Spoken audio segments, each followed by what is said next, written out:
우리의 자녀가 게임에 빠져 있거나 아니면 술독에서 벗어나지 못하거나 상처에 매여 살고 있거나 돈독에 올라 살고 있다라고 여러분들의 눈에 보인다면 여러분들의 마음은 근심하게 될 것입니다. 세상의 어떤 것보다도 마음이 속상하고 안타깝고 슬플 겁니다. 그러다가 주님의 마음이 부어지기 시작하면 애통하는 마음이 생깁니다. 그래서 그 자녀를 위해서 기도할 수밖에 없게 됩니다. 좀 더 나아가서 세상에서 아무리 성실하고 열심으로 살아가고 있다고 하더라도 그 자녀가 예수님을 믿지 않고 세상을 섬기고 세상이 전부로 여기며 살고 있다면 여러분들의 마음은 마찬가지여야 합니다. 안타까워야 되고 속상하고 괴로워야 합니다. 우리 마음에 부모된 마음에 근심이 아닌 기쁨이 아닌 근심만 가득하게 될 것입니다. 이와 동일합니다. 우리 안에 와 계신 성령 하나님께서 여러분들의 삶의 태도와 생각과 모습을 바라보면서 기뻐하셔야 하는데 마치 우리가 자녀의 모습을 바라보는 것처럼 성령께서 근심하고 계시는 그렇게 여기게 만드는 삶을 우리가 살아가고 있다는 것이 너무나도 많다는 사실입니다.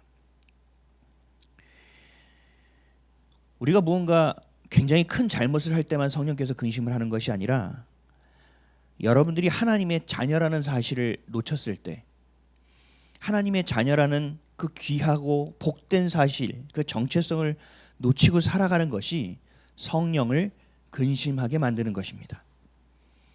하나님이 여러분들에게 이 땅에서 살아갈 때 선한 영향력을 가지고 복음을 전할 수 있도록 주신 그 달란트를 찾지도 못하고 찾을 생각도 없고 세상에서 소위 말하는 자신의 소질 하나 붙들고 아니면 자신이 원하는 것을 붙들고 살아갈 때 성령께서는 여러분 안에서 근심하고 계십니다.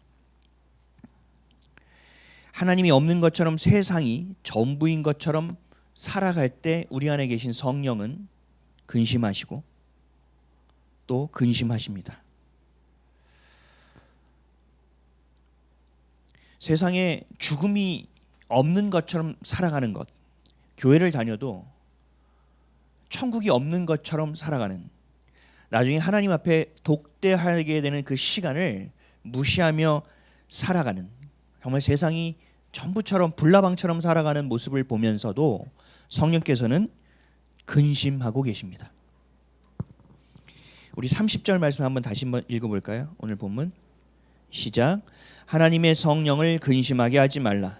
그 안에서 너희가 구원의 날까지 인치심을 받았느니라. 아멘.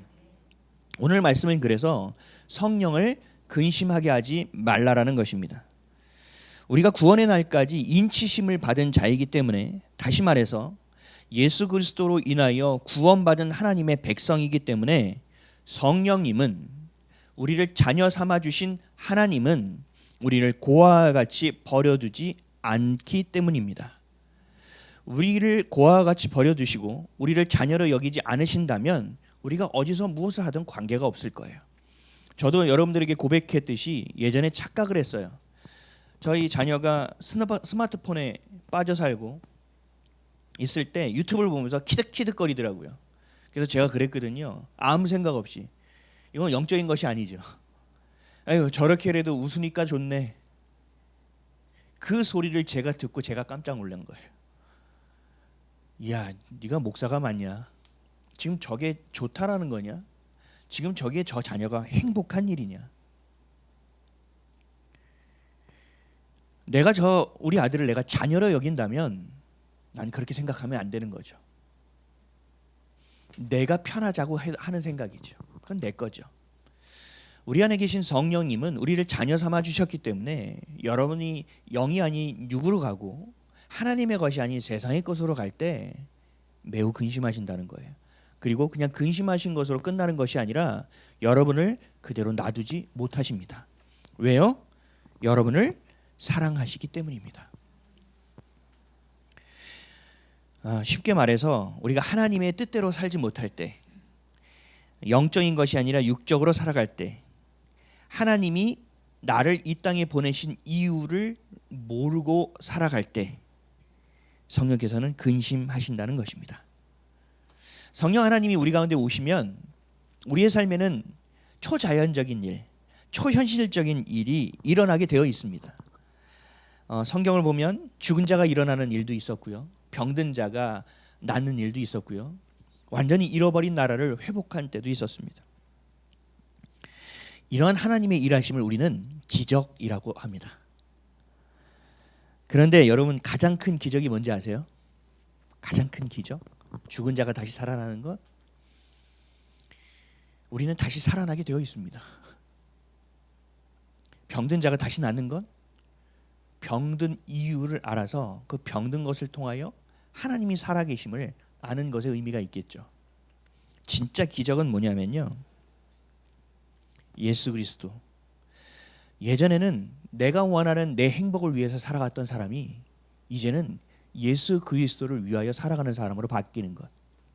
예전에는 내가 돈 벌고 위에 올라가고 높아지는 일 위해서 살아가던 자가 이제는 남을 위해서 살아가는 삶으로 바뀌는 일. 예전에는 내 기준과 내 율법과 내 고집으로 살고 내 성질대로 살아가는, 그래서 나는 법이 없어도 살 수 있어, 근데 나만 이것만 건드리지 마라고 살아갔던 나의 삶이 하나님의 말씀에 순종하며 살아가는 자로 바뀌는 것. 여러분, 이것보다 더 큰 기적은 없습니다. 우리의 내면의 속사람이 옛사람을 버리고 새사람이 되는 것만큼 큰 기적은 없습니다. 이것만 되면 천국은 우리의 소유가 되는 것이고, 이 땅에서 삶은 더 이상 고난이 아니라 하나님이 주신 꿈을 붙들고 살아가는 비전의 삶을 살아갈 수 있게 되기 때문에 그렇습니다. 그러니까 여러분들이 영적인 싸움을 하는 것이 얼마나 괴로운 일이고 얼마나 치열하고 얼마나 참혹한 일인지를 알아야 됩니다. 그래서 이것은 우리의 힘으로 되지 않습니다. 내 내면의 본성과 내 내면의 성질과 이 내면의 것들이 바뀌는 것만큼 큰 기적은 없는 거예요. 성경은 이러한 기적을 뭐라고 얘기하는지 아세요? 축복이라고 얘기합니다. 그래서 축복은 히브리어로 뭐라고 했죠? 바라크, 무릎을 꿇다. 하나님 앞에 무릎을 꿇다. 이 내면에 변화된 사람만이 하나님 앞에 무릎을 꿇을 수 있어요. 그래서 축복이 바라크인 거예요. 반대로 이 축복을 거스르는 삶을 사는 사람들이 있습니다. 이런 사람들이 바로 성령을 근심하게 하는 사람입니다. 오늘 여러분들 이 말씀을 들으면서 옆집 사람 떠올리고 내 남편, 내 아내, 우리 자녀 떠올리지 마시고 스스로를 바라보시길 바랍니다. 내 안에서 성령을 근심하게 하는 것이 있는가? 내 안에서 주님, 성령을 근심하게 하는 것이 있다면 알게 하여 주십시오. 깨닫게 하여 주십시오. 그래서 내 안에서 변화되는 기적, 그 축복을 맛보는 자가 되게 하여 주십시오. 그렇게 기도하는 마음으로 오늘 은혜 받으시기를 주님의 이름으로 간절히 축원드립니다. 갈라디아서 5장 16절에서 18절엔 이렇게 말씀하십니다. 내가 이르되 너희는 성령을 따라 행하라. 그리하면 육체의 욕심을 이루지 아니하리라. 육체의 소욕은 성령을 거스르고 성령은 육체를 거스르나니 이 둘이 서로 대적하므로 너희가 원하는 것을 하지 못하게 하려 함이니라. 너희가 만일 성령이 인도하시는 바가 되면 율법 아래에 있지 아니하리라. 아멘. 성령을 따라 살지 못하는 것 자체가 성령을 근심하게 만드는 일이라는 거예요. 이렇게 말씀하시면서 육의 일이 무엇고 그리고 영의 것은 무엇이고 하지 말아야 될 것은 무엇인지에 대해서도 명확하게 설명합니다. 그 이어서 19절에서 21절입니다. 육체의 일은 분명하니 곧 음행과 더러운 것과 호색과 우상숭배와 주술과 원수 맺는 것과 분쟁과 시기와 분냄과 당지는 것과 분열함과 이단과 투기와 술취함과 방탕함과 또 그와 같은 것들이라. 전에 너희에게 경계한 것 같이 경계하노니 이런 일들을 하는 자들은 하나님의 나라를 유업으로 받지 못할 것이요. 아멘. 성령을 근심하게 하는 것이 무엇인지를 알려주는 것에서 끝나는 것이 아니라 이렇게 성령을 근심하게 하는 자, 성령의 뜻대로 살아가지 아니하는 자는 하나님의 나라를 유업으로 받을 수 없다라고도 분명하게 말씀하고 있어요. 하나님의 나라에 올 수 없는 인생이라는 겁니다. 구원의 열매가 없다라는 거예요. 그러니까 성령을 근심하게 하는 것은 그냥 근심하게 하는구나, 속상하게 만드는가라는 차원이 아니에요. 하나님의 나라의 유업을 받느냐 못 받느냐, 이 땅에서 영으로 사느냐 육으로 사느냐의 굉장히 중요한 갈림길 가운데 있는 우리 시금석이라는 얘기입니다. 오늘 본문도 동일하게 얘기합니다. 30절에서 31절입니다. 시작. 하나님의 성령을 근심하게 하지 말라. 그 안에 너희가 구원의 날까지 인치심을 받았느니라. 너희는 모든 악독과 노함과 분냄과 떠드는 것과 비방하는 것을 모든 악의와 함께 버리고. 아멘. 오늘 본문도 말씀하고 있어요. 육으로 행하는 성질의 것, 성령의 것이 아닌 것을 하지 말라라는 것이 아니라 뭐라고요? 버려버리라. 버려버리라는 겁니다. 우리가 물건을 버릴 때 이거 아까운데, 이거 아까운데, 아까운데 이런 버릴 수 있나요?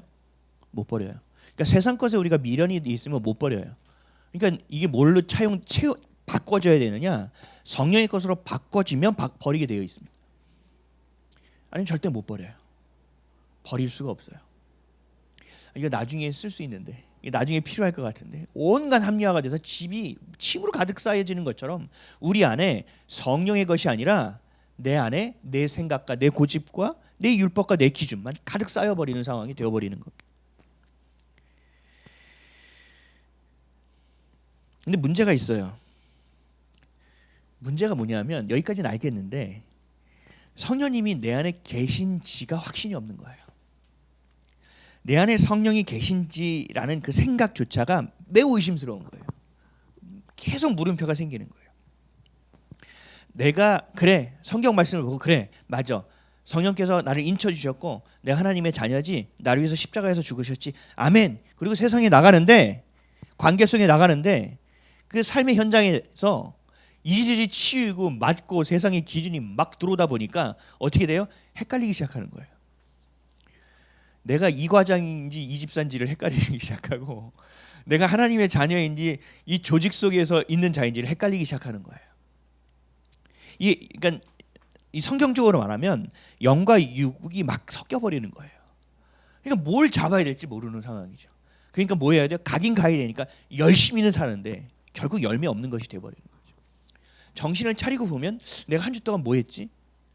내가 주님을 찬양했나? 예배했나? 내가 하나님의 자녀였나도 내가 가물가물한 거예요. 요즘 제가 그래요. 제가 가끔 제 설교를 듣는데, 설교를 듣다 보면 제가 요셉을 막 야곱이라고 얘기하고 막 이런 때가 있더라고요. 이게 헷갈리는 거예요. 여러분도 예배 드리려고 딱 마음을 잡고 앉으면 가스불을 켰나? 껐나? 내가 차문을 잠갔나? 안 잠갔나? 생각하는 것처럼 이렇게 깜빡깜빡하는 거. 그것처럼 세상에 살다가 주님을 이렇게 깜빡깜빡하고 놓쳐버린 상황들이 온다는 거죠. 그래서 성경은 뭐라고 하고 있어요? 깨어 있으라라고 말하고 있어요. 그리고 쉬지 말고 기도하라라고 되어 있어요. 그 주님을 놓치지 말라는 얘기예요. 내가 진짜 열심히 공부했는데 성적이 왜 이러지? 여기선 우와, 나 성적 올랐어. 공부 안 했는데 왜 이렇게 올랐지? 그럼 어떻게 돼요? 뒤집어지는 거죠. 내가 뭐 하고 살았나? 나는 살 가치가 있는가? 부터 시작하게 되는 거예요. 내가 열심히 실적을 올렸는데 이 사람이 승진을 하네? 열심히 하면 뭐 하나? 연주를 해야 되는구나 세상은. 이러면서 헷갈리기 시작하는 것과 동일하다는 거예요. 그러니까 삶의 현장이 가면 헷갈려요. 물질 앞에서 초라하게 작아지는 나를 발견합니다. 심각하게 가벼워지는 나를 만납니다. 그리고 그 죄책감에 굴복하기 시작합니다. 이러니까 내 안에 성령님이 계신지조차를 잊고 살아가는 거예요. 어디서 내가 배가 고픈데 짜장면 냄새가 나요. 그러면 와, 주님, 성령님, 짜장면 냄새가 기가 막히네요 하면서 내가 계속 주님과 교제해야 되는데 이게 안 되는 거예요. 와, 누구는 짜장면 먹고 좋겠다. 그리고 짜장면집 지나가는데 내 가족이 오손도손하게 먹고 있는 모습을 보는 거예요. 야, 나만 빼고 다 행복하구나. 아니요. 그 집 들어가서 바로 부부싸움 할 수도 있고요. 그 순간 행복한 모습을 사진만 보고 행복한 모습을 보는 거예요. 요즘 우리의 자녀들과 우리 한국 사람들, 특히 남들과 비교하는 사람들이 너무 폭망하는 상황이 뭔지 아세요? 페이스북이나 인스타그램을 보면서 사진 하나, 동영상 잠깐의 순간에 너무나 행복하고 너무나 멋진 모습을 보면서 와, 나는 왜 이렇게 못 살지라는 생각을 하고 있는 거예요. 그 순간인데 거기에 마음을 뺏겨버리니까 내 안에 성령이 계신지 안 계신지 인지가 안 되기 시작합니다. 이 모든 땅의 천지를 주관하시는 분이 하나님이라는 사실을 놓쳐버려요. 내 생사업을 주관하시는 분이 나와 함께 하신다는 사실을 잊어버린다는 거죠.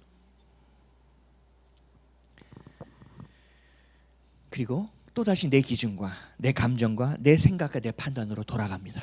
순식간에. 그래서 결국은요, 성령이 근심하는 일을 또다시 만드는 거예요. 다시 내가 세상의 것인지 하나님의 것인지 분별하지 못하는 상황이 됩니다. 이 모든 것을 내 안에 성령께서는 가르쳐주고 계시거든요. 야, 이 목사야, 이거는 아니야. 야, 너 지금 정신 똑바로 차려야 될 때야. 야, 허집사야, 지금은 눈을 떠야 된다. 야, 지금은 눈을 감으라고. 너 왜 자꾸 거꾸로 하니? 하고 성령께서, 내 안에 성령께서 가르쳐 주신다고요. 하나님은 살아 계십니까? 아멘이시죠. 세상의 신과 달라요. 세상의 신은 사람들의 필요에 따라서 만들어진 신이지만 하나님은 달라요. 하나님 모든 만물을 창조하신 하나님이세요. 그분께 여러분들이 물어야 돼요. 물어야 돼요. 그럼 하나님께서 가르쳐 주신다고. 왜요? 그분은 오늘도 살아 역사하시는 분이기 때문에 내 안에 계시니까. 근데 우리는 그 음성을 묻지 않아요. 그리고 그 뜻대로 살아가지 않아요. 그 방향성도 마찬가지예요. 그러니까 성령을 근심하게 하고 또 나 스스로를 근심하게 만듭니다. 그러니까 결국은 뭐냐? 이 모든 것을 가르쳐 주시고 인도하시는, 보호하시는 성령님을 인정하지 못하는 것이 문제라는 거죠. 인지하지 못하는데 인정할 수 있을까요? 이것도 안 되는 거죠. 우리 사랑하는 성도 여러분, 제가 묻겠습니다. 성령님이 여러분 안에 계십니까? 다 대답을 안 하시네요. 눈으로 얘기하지 마세요. 입으로 얘기하세요. 여러분들의 선포하시는 그 대답이 여러분들의 믿음이 될 줄 믿습니다. 성령님이 여러분 가운데 계십니까? 성경에서는 분명하게 얘기하고 있다고요. 로마서 8장 9절에서 10절. 만일 너희 속에 하나님의 영이 거하시면 너희가 육신에 있지 아니하고 영에 있나니 누구든지 그리스도의 영이 없으면 그리스도의 사람이 아니라. 또 그리스도께서 너희 안에 계시면 몸은 죄로 말미암아 죽은 것이나 영은 의로 말미암아 살아있는 것이니라. 아멘. 예수를 내가 그리스도로 믿잖아요. 그러면 성령이 내 안에 오신다는 거예요. 이것이 믿어지지 않으니까 안 돼요. 성경 안에서 말씀하신 능력이 일어나지 않아요. 이건 방언 너무 좋은 거거든요. 근데 방언은 하는 걸 보면 좀 내가 볼 때 내 스타일도 아닌 것 같고, 좀 체면도 좀 떨어지는 일인 것 같고, 굳이 저렇게 해야 돼? 좋은 언어가 있는데? 라면서 자기의 생각을 굽히지 않는 사람도 있고, 아유 그거 뭐 때가 되면 주시겠지 라는 사람도 있고. 여러분, 방언은 사모하셔야 돼요. 여러분들의 영성에 아주 지대한 영향을 끼치거든요. 쉬지 않고 할 수 있는 기도는 방언밖에 없어요. 근데 이것도요, 내가 할 수 있나? 아니요. 내 안에 성령이 계시면 하게 되는 거예요. 이게 인지가 되지 않고 인정이 되지 않으니까 내가 기도도 잘 안 되는 거예요. 성경 안에서 말하는 성령의 능력과 하나님께서 일하심이 그냥 성경에 써 있는 또 다른 스토리일 뿐이에요. 나하고는 관계없는 것이 된다고. 아니요. 하나님은 누구를 위해서 이것을 기록하셨는지 아세요? 나를 위해서 기록하신 거예요. 여러분 안에 성령님 계십니까? 아멘. 이래서 안 된다니까요. 아멘. 하고 여러분 이 어둠을 쫙 뚫으셔야 돼요. 그렇게 될 줄 믿습니다. 예수를 그리스도로 믿은 자 안에는 성령님께서 예수님께 오신 것처럼 비둘기같이 우리 가운데 임하신다고요. 어떤 사람은 하늘을 찢는 것처럼 아주 강력하게 임하는 사람도 있지만 성령님 그 비둘기가 여기 와서 있는 것도 모르는 것처럼 아주 평화스럽게, 아주 평안하게 우리 가운데 오실 때도 있단 말이에요. 그러니까 우리가 내 감정과 내 경험을 의지하는 게 아니에요. 우리는 하나님의 말씀을 의지하는 거예요. 내가 예수를 믿는다고 하셨으니 계시는구나. 아멘. 계세요? 똑똑똑 계세요? 하는 것이 우리의 기도가 되어야 된다는 거죠. 성령님이 계신지 아닌지 의심하는 수준이 아니라 성령님을 믿고 기도하고 그 음성에 집중할 수 있어야 돼요. 그래야 성령을 근심하지 않게 만들 수 있습니다. 세상 안에서 내가 근심하는 삶을 살지 않을 수 있습니다. 그래야 육이 아닌 성경에서 말하는 영의 사람으로, 옛사람이 아닌 새 사람으로 살 수 있다라는 얘기예요. 고린도전서 2장 13절에서 14절. 우리가 이것을 말하거니와 사람의 지혜가 가르친 말로 아니하고 오직 성령께서 가르치신 것으로 하니 영적인 일은 영적인 것으로 분별하느니라. 육에 속한 사람은 하나님의 성령의 일들을 받지 아니하나니 이는 그것들이 그에게는 어리석게 보임이요 또 그는 그것들을 알 수도 없나니 그러한 일은 영적으로 분별되기 때문이라. 아멘. 영적인 일을 내가 영적인 눈을 뜨지 못하고 보면 다 미련하게 보여요. 뭐 저거 굳이 저 사람 방언하는데 사는 게 거지 같더라. 자기의 생각으로 다 판단해 버린다는 거죠. 그러나 내가 성령 안에 있는 사람이면 그 방언을 사모하게 되는 거예요. 누군가 아프다면 내가 저를 위해서 기도하고 싶어지는 거예요.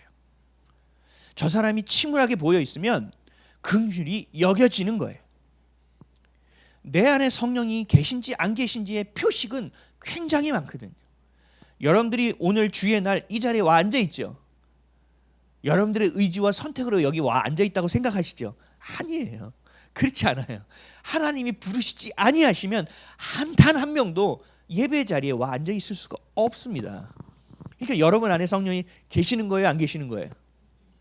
계신다고요. 근데 성령을 근심하게 만드는 거죠. 성령이 계신 것을 믿어도 영적으로 보고 또 영적으로 듣지를 못하니 망각하고 자기가 원하는 대로 살아가요. 우리 달란트 비유, 1달란트, 2달란트, 5달란트 비유 보셨죠? 1달란트, 하나님이 주신 것을 쓰지 않고 덮어두니까 어떻게 될까요? 뺏기지요. 그렇죠? 그것을 뺏은 것을 누구에게 줍니까? 하나님은 많이 남긴 자에게 주죠. 더 열심히 하나님의 일을 하는 자에게 주는 거예요. 여러분 보세요. 우리가 봤을 때 지금 우리 복지 시대에 살고 있잖아요. 없는 자 걸 뺏는 게 맞습니까? 영적인 걸 잘 보셔야 돼요. 제가 복지대에서 일할 때 여기 우리 지병들을 앓고 계시는 분이 계시지만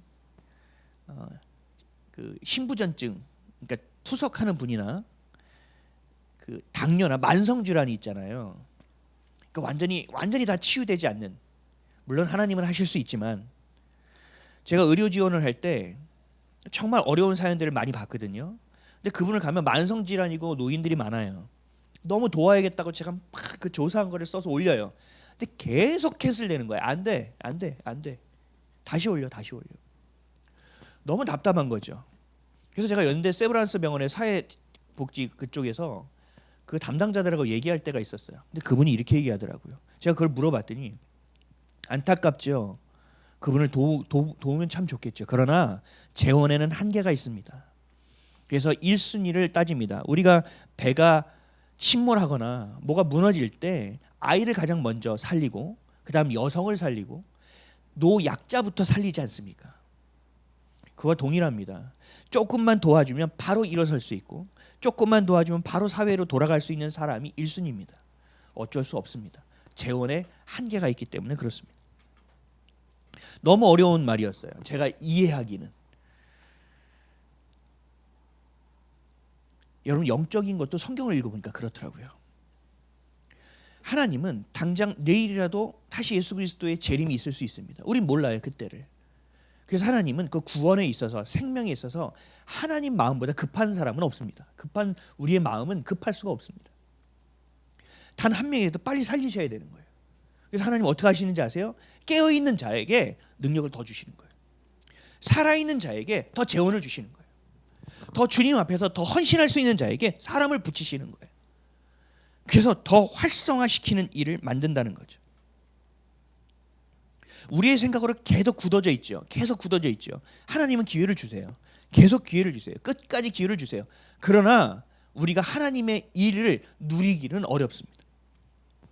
우리가 빨리 깨어나고 우리가 빨리 정신 차리고 빨리 헌신되어질 수 있어야 되는 이유는 뭐냐면 세월을 아껴야 되기 때문이에요. 제가 저희 아들에게 늘 얘기하는 게 있어요. 고등학교 3년이 평생 30년 이상을 좌우한다. 더 이상을 좌우한다. 그러니까 너의 오늘의 하루는 내가 사는 1년 이상의 가치를 가지고 있어. 근데 너의 하루를 이렇게 보내는 것에 대해서 아빠는 굉장히 안타까운 마음을 가지고 있다. 시간이 금방 지나간다. 성경을 보면 하나님의 마음도 동일해요. 우리 자녀들을 향할 때. 야 시간이 없어. 내가 너한테 전에 얘기했는데 내가 오늘 다시 얘기할게. 오늘은 좀 알아들었으면 좋겠다. 야 지금 네가 그날 깨어 있어야 되는데 못 깨어 있어서 내가 이런 어려움의 문제를 던져서 너를 깨우게 하는데 너 문제만 보고 있으면 어떡하니? 야 너 지금 상처만 보고 있으면 어떡해? 그 상처를 통해서 내가 치유를 경험케 해서 그 상처 입은 자들을 향하여 너를 보내려고 하는데 너 이 상처를 붙들고 바들바들 아직도 떨고 있으면 어떡하니? 나한테 가져와.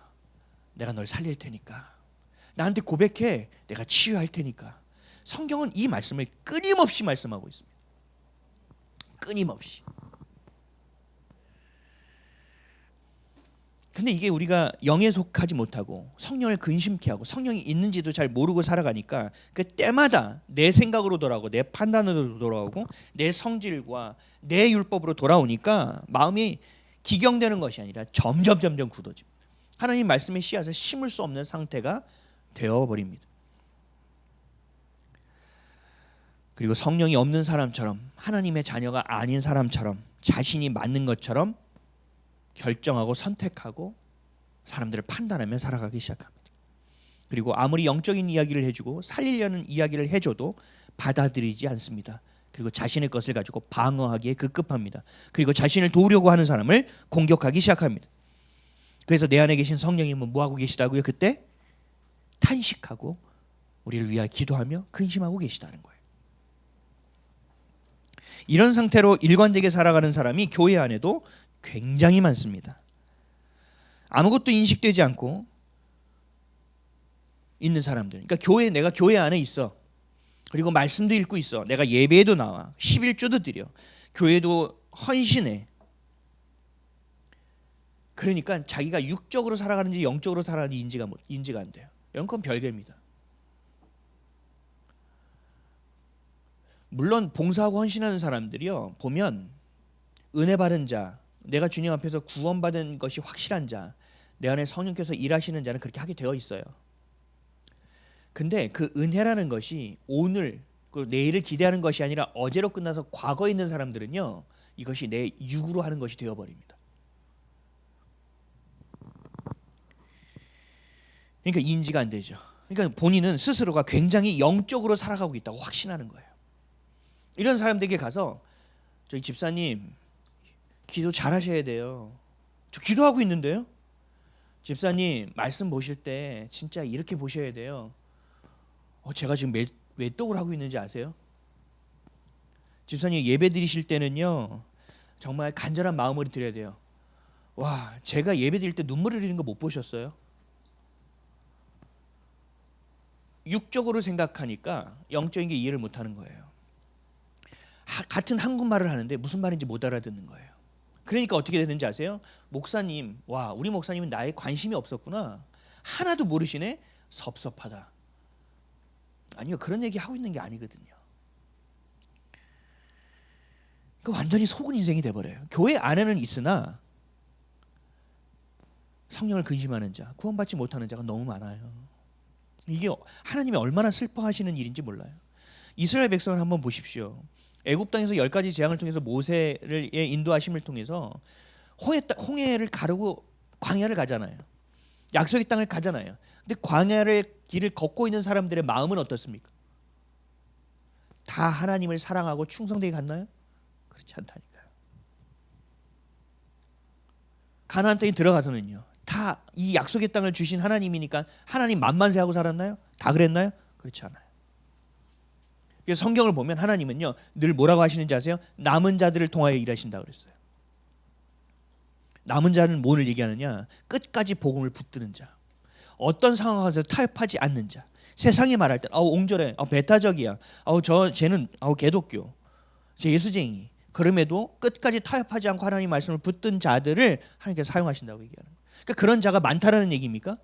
아니요, 없다라는 얘기예요. 그래서 뭐라고 말씀해서 하나님 지금도 예배하는 자들을 찾고 계신다고 얘기하는 거예요. 그러니까 여러분, 이런 속은 인생이 되면요, 차라리 주일날 나가서 열심히 그냥 놀고 다니는 게 나아요.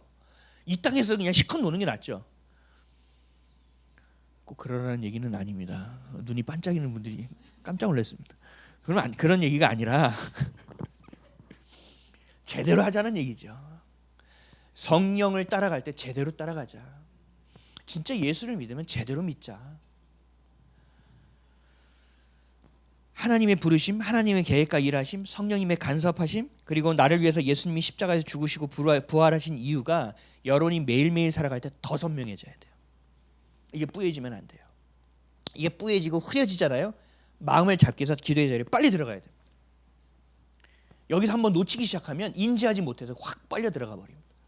교회에서 헌신하고 그 부자 청년처럼 제가 말씀을 다 지켰나이다. 내가 정말 어렸을 때부터 11조를 했고 하나님의 율법을 지켰고 다 했다는 거예요. 그러니까 예수님 말씀하시죠. 그러면 너 물질을 가난한 자에게 다 주고 날 따르라. 이건 뭐예요? 내가 널 구원하겠다는 얘기잖아요. 근데 하나요? 못 버린다니까요. 우리 안에 그리스도인이라는 모양만 남지 하나님을 섬긴다는 모양만 남는 거지 우리 안에 능력은 없어요. 이건 뭐예요? 우리 안에 성령께서 안 계시다는 얘기예요. 성령께서 우리 안에 영원히 계실 것 같다는 생각은 여러분들의 착각입니다.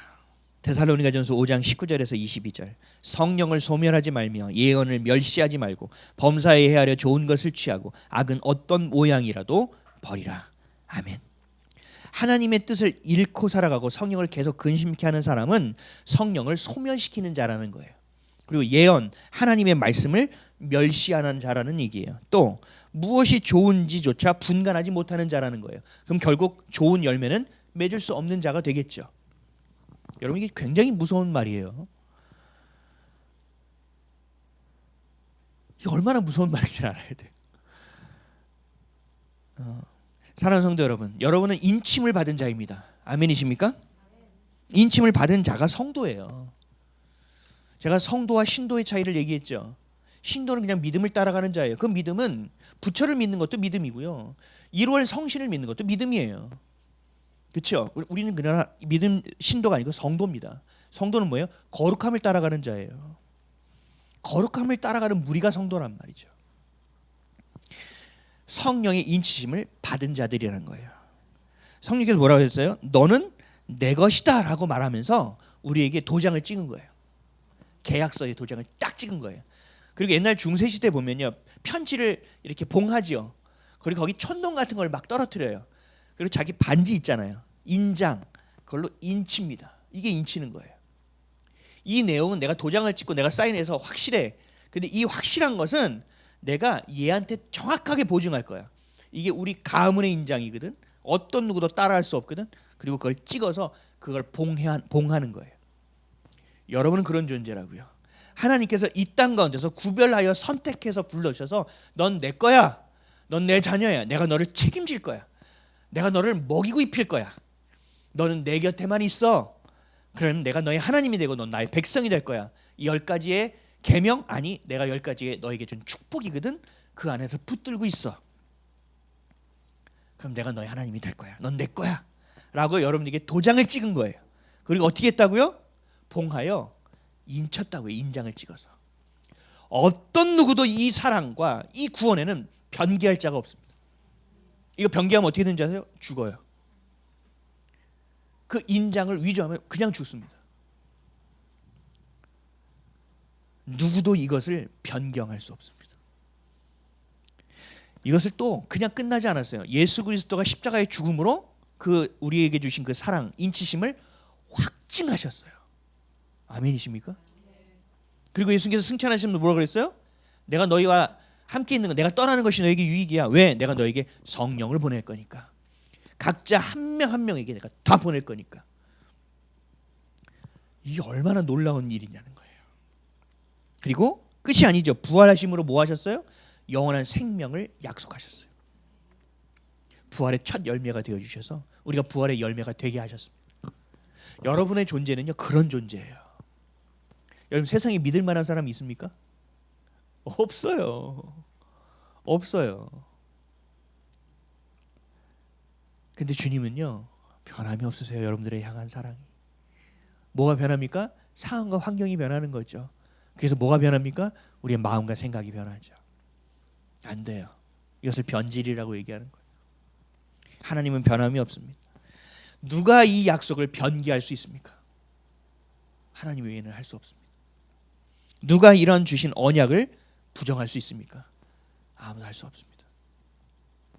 우리 말씀 한번 같이 찾아볼까요? 로마서 8장 33절에서 39절. 신약 성경 251페이지입니다. 로마서 8장 33절에서 39절. 신약 251페이지. 좀 찾아서 함께 읽었으면 좋겠습니다.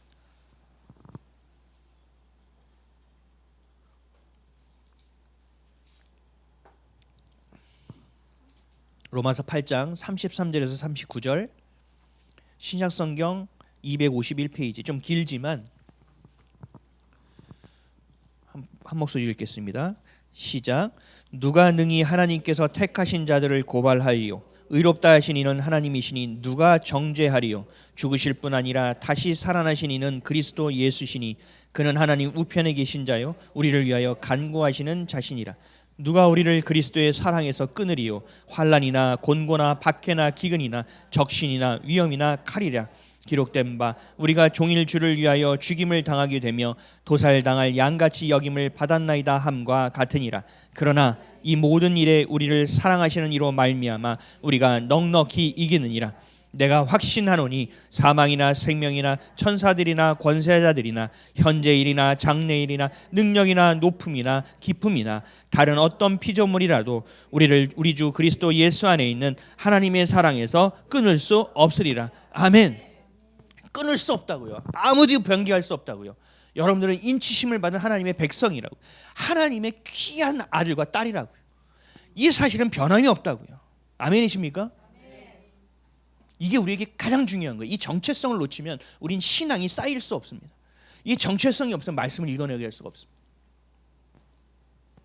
그러니까 사탄 마귀 귀신은 이것을 그대로 내버려 둘 수 있습니까? 이것만 깨면 됩니다. 어떻게 보면 하나님의 자녀라는 존재 정체성만 깨면 됩니다. 그래서 죄책감을 갖게 해서 하나님과 멀어지게 만들죠. 자신의 의와 고집으로 인해서 하나님과 멀어지게 만들죠. 자신에게 귀한 은혜의 말을 하는 사람과 거리를 갖게 해서 고립되게 만들어버리죠.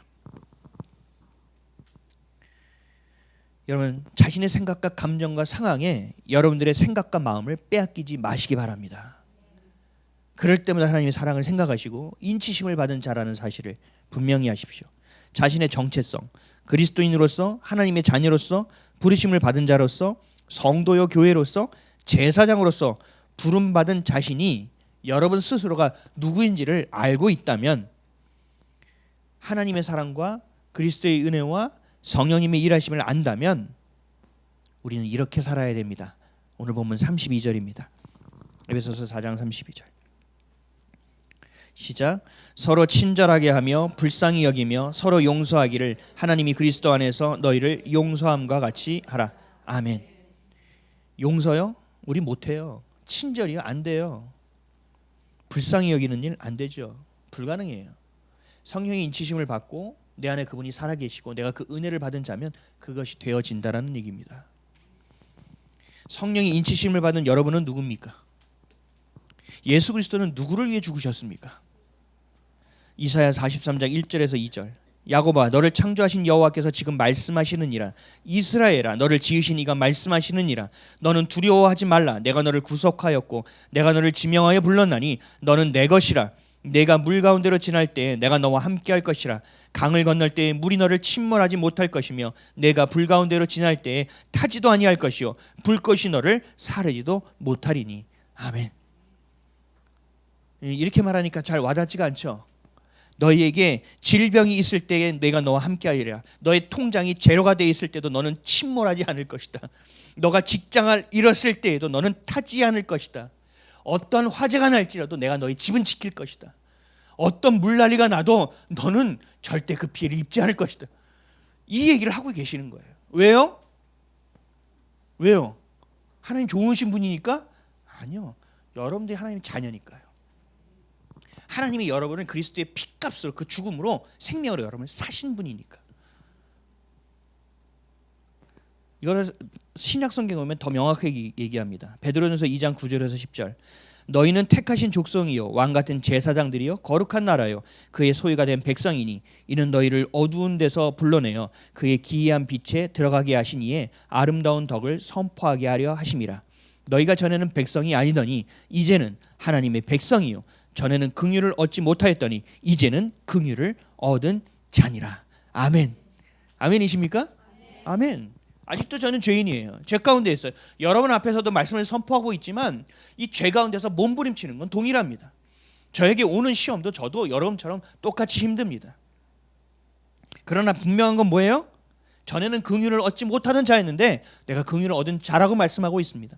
예전에는 죄 가운데 있던, 죄밖에 모르던, 인간의 본성 가운데선 그 진노의 자녀였던 그 사람들이었는데, 너였는데 이제는 아니라는 거예요. 내가 그리스도의 보혈로 너를 씻어버렸고 너를 새 사람 되게 했으니까 너는 하나님 나라의 상속자라는 거예요. 완전히 바뀐 인생이라는 거예요. 정체성이 달라졌다는 거예요. 제가 늘 얘기했죠. 지금 이건희라는 사람이 죽었지만 그 사람이 갑자기 나를 찾아와서 너는 원래 나의 자녀였단다. 너는 잘 모르지만 넌 내 씨다. 내 핏줄이다. 내일 몇 시 어디 회장실로 와라. 긴가민가? 내가 우리 엄마의 자녀가, 아빠의 자녀가 아니었어? 처음에 몇 번은 이렇게 흔들지만 머리가 돌아가기 시작하니요. 이건희 삼성전자 회장 재산, 와우. 그래도 사람이 피는 누가 끊을 수 없으니 그래도 찾아가는 게 옳은 게 아니겠어? 하면서 합리화시키면서 그 자리에 가죠. 그러면서 얘기하는 거예요. 너가, 내가 보니 살아온 것도 그렇고 열심히 살았구나. 야, 너 이렇구나. 너 진짜 잘 살았구나. 이제 내 밑에서 경영 수업을 받도록 해. 내가 너에게 알짜배기 기업인 삼성물산을 내가 너에게 주겠다. 아무한테도 얘기하지 말아라. 비밀이다. 왜? 널 시기하는 자들이 있을 거니까. 그러니까 너는 어떻게 해야 돼? 어떤 상황이 있든 간에, 어떤 곤고나, 어떤 환란이나, 어떤 칼로 끊을 일이나, 어떤 불에 타는 일이 있어도 나를 믿고 넌 움직이지 마. 그 자리를 지켜. 인턴부를 시작하는, 넌 인턴 해보겠지만 넌 인턴이 아니야. 인턴이 아니야. 넌 장차 삼성물산의 CEO가 될 자다 라고 얘기하는 거예요. 여러분 마음이 와닿죠 이제.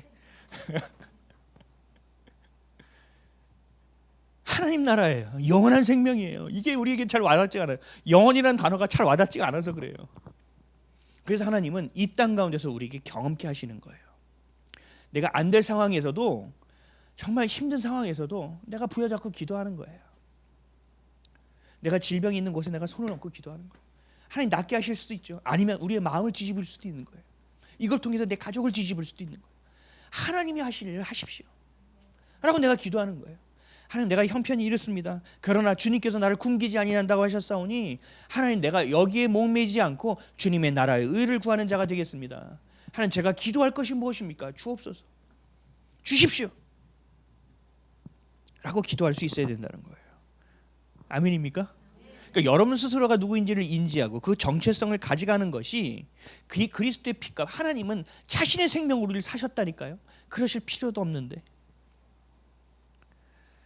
그래서 여러분들이 성령의 임재 가운데 살아가야 되는 존재라고 얘기하는 거예요. 그래서 너희가 너희 힘으로 살 수 없으니 내가 성령을 너희에게 보내겠다고 하신 거예요. 그러니까 우리는 어떻게 해야 돼요? 때마다 물어봐야 되는 거죠. 성령님, 이거 어떻게 할까요? 성령님, 오늘 제가 기분이 너무 지저분한데요. 이 감정을 어떻게 해야 되면 좋을까요?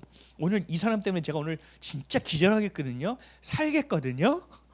좀 도와주세요, 주님. 이 경험이 쌓여야 되거든요. 켜켜이. 여러분, 예수를 믿는다고 내 삶이 갑자기 확 뒤집어지는 게 아니에요. 하나님의 성품을 그렇게 하지 않으세요. 우리의 영적인 신분을 뒤집지만 우리의 삶의 것들은 하나씩 바뀌고 만드세요. 우리의 것이 다 뒤집어지게, 인지해서 하나님의 것이 되어지게 만든다고요. 여러분들은 그래서 하나님의 자녀입니다. 아멘이십니까? 성전이고 교회입니다. 아멘이십니까? 하나님이 이 땅을 구원하기 위해서 동역자로 삼으시고 친히 선택하시고 부르신 동역자입니다. 아멘이십니까? 여러분, 이 사실을 잊으시면 안 돼요. 어떤 상황 가운데서도 잊으면 안 돼요. 내가 어떤 억울한 일이 생겨서 감옥에 가 있더라도 이 사실만큼은 놓치면 안 돼요. 여러분, 하나님을 알지 못하는 자들도요, 헌신합니다. 우리가 이제 우리의 삶에 깊이 들어온 동성애라는 것이 있잖아요. 옛날에는 동성애만 해도요, 세상 사람들도요 같이 막 헛구역질했어요. 오, 야, 그런 말도 하지 마. 세상이 끔찍하다, 끔찍해. 야, 너 그 얘기해가지고 머릿속에 그림 그렸잖아. 막 이랬다고요. 근데 지금은요, 동성끼리 하는 것도 사랑 아니야? 야, 그 사랑을 뛰어넘은 더 아름다운 사랑 아니야? 야, 우리가 편견을 가지면 안 되지 하고 미화시키잖아요. 그렇죠? 근데 이게 한순간에 된 것 같아요? 아니요. 동성애에 헌신한 자들이 있었기 때문에 그렇습니다. 동성애라는 것을 연구하고 동성애라는 것을 사람들 안에서 합리화시킬 수 있고 사람들 안에서 대중화할 수 있도록 연구하고 헌신하고 자신의 생명을 갈아 넣은 사람들이 있다라는 얘기예요. 그래서 동성애라는 것이 지금 이렇게 된 거예요. 공산주의는 안 그렇습니까? 자신의 가정 돌보지 않고 자신의 생명을 공산주의라는 사상에 갈아 넣은 거예요. 그래서 지금 공산주의가 지금 여기까지 온 거예요. 그런데 우리는 진리, 영원한 것, 진짜가 무엇인지는 아는 자들이 이렇게 살면 안 되죠. 우리의 영혼을 갈아 넣어서 헌신해서 다음 세대에게 아니면 내가 주님 앞에서 신실하고 충성되게 정말 믿음으로 살 수 있는 것이 무엇인지 연구해야죠. 기도해야죠. 제가 요즘 역사를 많이 공부하고 있거든요. 정말 놀랍습니다. 이 동성애를 하기 위해서요, 자신의 생명을, 영혼을 다 갈아 넣습니다. 우리는요, 우리의 직업 어떻게 선택하죠? 내가 좋아하는 것 직업 선택하죠. 연봉 좋은 거 선택하죠. 세상에서 좋다고 여기는 거 선택하죠. 안정적인 거 선택하죠. 아니요. 이렇게 헌신하는 자들은 뭐 하는지 아세요? 자신의 직업조차도요, 그 동성애를 위한 것으로 선택합니다. 그럼 이걸 어떻게 해야 되냐? 교육에 집어넣어야 되겠구나. 어디 교육부로 들어갑니다. 시험을 봐서 교육부서로 들어가는 거예요. 아, 이건 외교를 할 때 그 나라에 가서 내가 동성애에 영향력을 줄 수 있구나. 외무고시를 봐서 외교관이 됩니다. 이거 우리가 해야 될 거 아니에요? 근데 그리스도인들은 직장과 사명이 따로 놀아요. 그래서 얘기하는 거예요. 그래서 직장인 선교가 생긴 거예요. 야, 우리가 거기까지 못 왔으니까 지금 주신 곳이 하나님이 주신 사역지라고 생각하고 가보자. 이게 직장 선교예요. 여러분, 이거는 두 번째거든요. 스텝 2거든요. 스텝 1은 어떻게 돼요? 내가 먼저 헌신되어져서 그 자리를 찾아 들어가야 되는 거예요. 영향력을 끼칠 수 있는 자리에.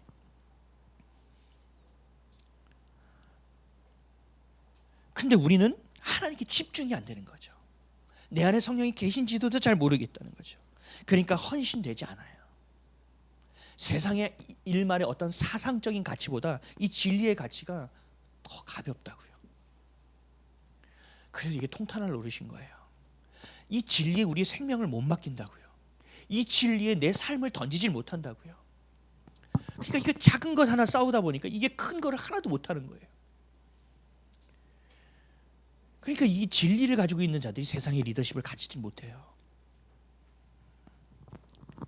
성령의 인치심을 받은 우리는 어떤 헌신된 삶을 살아야 되겠습니까? 여러분, 깊이 반추해 보셔야 됩니다. 저는 이것을 계속 깊이 간추합니다. 반추가 뭔지 아시죠? 소가 되새김질하는 거. 이게 묵상이에요. 제가 오늘도 오면서 저희 집 옆에 있는 교회에 사람들이 더 많아졌습니다. 막 들어갑니다. 막 차, 우리 집 아파트 앞에 주차를 막 해놓고, 예전에는 제가 그래서 그 목사님 설교를 들어가 보고 막 교회를 찾아 들어가 보고 하다가 되게 사실 실망을 했거든요. 와, 진리를 그렇게 진리대로 이렇게 어떻게든 타협하지 않고 선포하는 자랑 너무 비교가 돼가지고 제가 나는 수완이 없나 보다. 나는 수완이 없나 보다. 아무리 맛집이라도 마케팅을 잘해야 오는데. 그래서 제가 페이스북에 우리 목사님들 페이스북에 올렸더니 어떤 목사님이 그러더라고요. 제가 맛있는 음식점은 산이라도 사람들이 찾아오는데 나는 제대로 진리를 전하지 못하는 것 같습니다. 저는 어떻게 보면 세상적으로 수완도 없는 것 같습니다. 그때 어떤 분이 그러면 산속에 교회를 지어야 되는 겁니까? 그래서 제가 정신을 다시 차렸습니다. 내가 이러면 안 되지. 그러면서 오늘도 그 교회를 바라보면서 이렇게 한 거예요. 야, 내가 나도 모르게 비교하고 있구나. 그러면 안 되는데. 그러면서 제가 은원이한테 얘기했어요. 야, 세상 사람들은 자기 집하고 가까운 교회를 찾는다. 건강한 교회를 안 찾고. 그러면서 제 옆에 있는 딸에게 하소연을 했어요. 그러면서 저를 보면서 얘기한 거예요. 부끄러운 거예요. 근데 여러분, 반추 어떻게든지 가르치려고 제가 얘기하는 거예요. 그래서 제 안에서 성령께서 뭘 가르쳐 주셨냐면, 너는 내가 준 길을 가라. 넌 너대로 내가 준 이유가 있는데 왜 자꾸 다른 걸 보느냐. 야, 성경적으로 봤을 때 큰 것과 작은 것의 차이를 넌 알고 있잖아. 근데 왜 또 시선을 거기로 가져가니? 너를 내가 부른 이유가 뭔지 알겠냐. 그래서 제가 오늘 오면서 계속 기도한 건, 주님, 무엇을 기도해야 될지 다시 가르쳐 주세요. 하나님, 우리 예배 가운데 우리 성도들을 다시 깨워 주세요. 하나님, 이 나라와 민족을 기도할 때 우리가 작은 교회고 얼마 안 되는 기도지만 꼭 붙들고 사용해 주세요. 하나님, 우리에게 어떤 기도를 맡기시고 이 땅에 어떤 사명을 맡기실지 가르쳐 주세요. 그걸 다시 기도하고 온 거예요. 여러분, 이렇게 빨리 전환하셔야 된다고요. 성령께 물으시면 가르쳐 주신다고요. 제가 목사니까 아니요. 제가 목사로서의 수준은 많이 낮습니다. 더 주님께, 완전한 주님께 되지 못한 목사이기 때문에 늘 싸우고 있습니다. 그리고 제가 간 길을 여러분들이 그 길을 따라오기 때문에 그 길을 다시 점검하고 또 점검합니다. 쉽지 않습니다. 근데 여러분들도 마찬가지예요. 여러분들이 가신 길을 여러분들의 자녀가 따라오는 거예요. 다음 세대가 따라오는 거예요. 헌신해야 됩니다. 무엇에 헌신해야 될지, 어떤 것을 바라봐야 될지, 내가 하나님의 그 거룩하고 위대하시고 너무나 큰 그 그림 가운데 내가 지금 어떤 일을 해야 할지, 어떤 열정을 갖고 살아가야 될지를 바라봐야 됩니다. 마귀는 여러 가지 것을 통해서 우리를 흩어지게 만들고 하나님을 향하는 것을 흐려지게 만듭니다. 이것을 그래서 우리는 꽉 붙드셔야 돼요. 이스라엘 백성은 모세를 통해서 주신 10가지의 그 재앙, 축복으로 못 받았습니다. 그렇죠?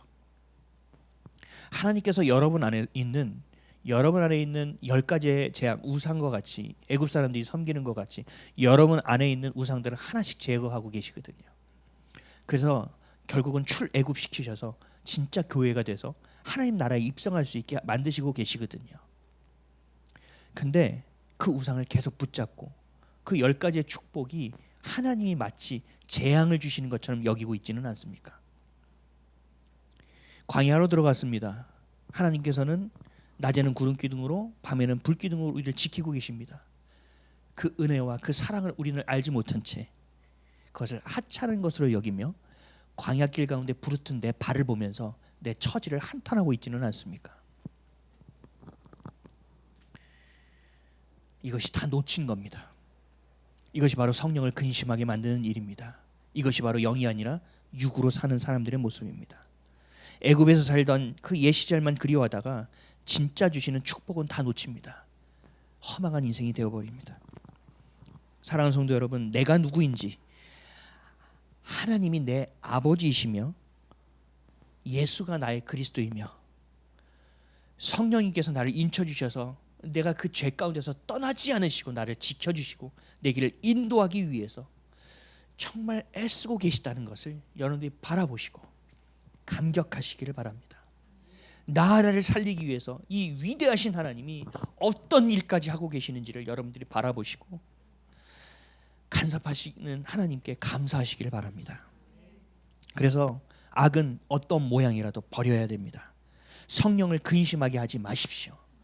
그리고 성령을 기뻐하게 하시는 자녀됨의 삶을 누리시기를, 여러분들의 정체성을 꽉 붙드시고 속지 않는 삶을 살아가시기를 예수 그리스도의 이름으로 간절히 축원드립니다. 기도하겠습니다.